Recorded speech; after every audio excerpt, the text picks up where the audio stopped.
All right, welcome back to George James and Associates Research Tools channel. Before we jump into the data, I forgot to mention that it's helpful, I think, to go over the regression analysis just so that we have a good idea what we're working with when we are trying to clean the data.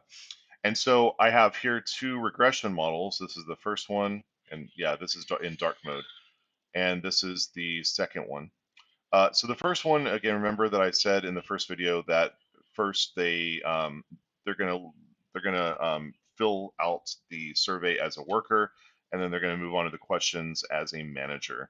So I like to be super transparent with my variable names so that it's obvious to people, to readers, what the variables mean. So the first one is the dependent variable fraud work. So that's basically whether or not the worker committed fraud regressed on the following. So the intercept, and then the way I like to do this is I like to split my independent variables up into vectors. And so normally what I do is the first vector is going to consist of the variables of interest. So we have industry. So remember the LinkedIn industry and service category lists from the questions in the survey. And so this is going to be those. So industry and then service category. And then the second vector is going to comprise the demographic slash control variables. So typically in anything that's criminal justice related or even finance related, you're just going to have set demographics because many other studies have shown that the following demographics typically will influence outcomes. So we have age, gender, race, ethnicity, marital status, education, income. Now, sometimes, especially in finance economics, they will include income and net worth. However, you may rightly think that income and net worth are too collinear to both include in a regression model, and I would agree. So here I just did income and not net worth. So it gets really weird if you include net worth and you have a whole bunch of people who have negative net worths and things like that. So whereas people don't have negative income, so that's one reason why I like income over net worth. And then the error term. All right, so that is the fraud work variable. Again, this is the regression model.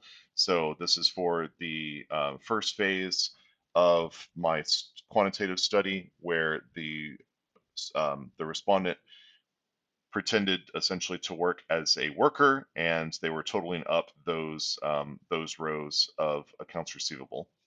And then in the second part, it's fraud manage. So that is as a manager overseeing the work, checking the work of the fictitious worker over which the respondent managed.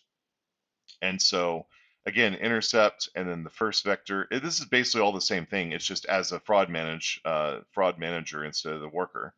So industry, service category, and then the second vector, right? The same things: age, gender, race, ethnicity, marital status, education, income, log of income.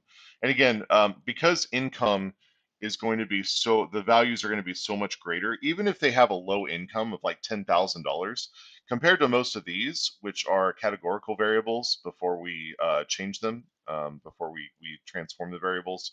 Most of these, education is years, so that's continuous. This is continuous, but education is going to be fine as is because most people aren't going to have more than like 15, 20 years of formal education. Even if they have like 30 years, that's still not, that's doable in the computer for computers to handle compared to like $25,000 or $100,000 or $1,000,000 and so on. So that's why we take the log of income to transform the variable to get it into something that we can actually understand and closer to these other values, which are going to be a bunch of ones and zeros ultimately. All right, so I just wanted to cover the two regression models we're going to be working with, and now for realsies this time, we're going to jump into the data.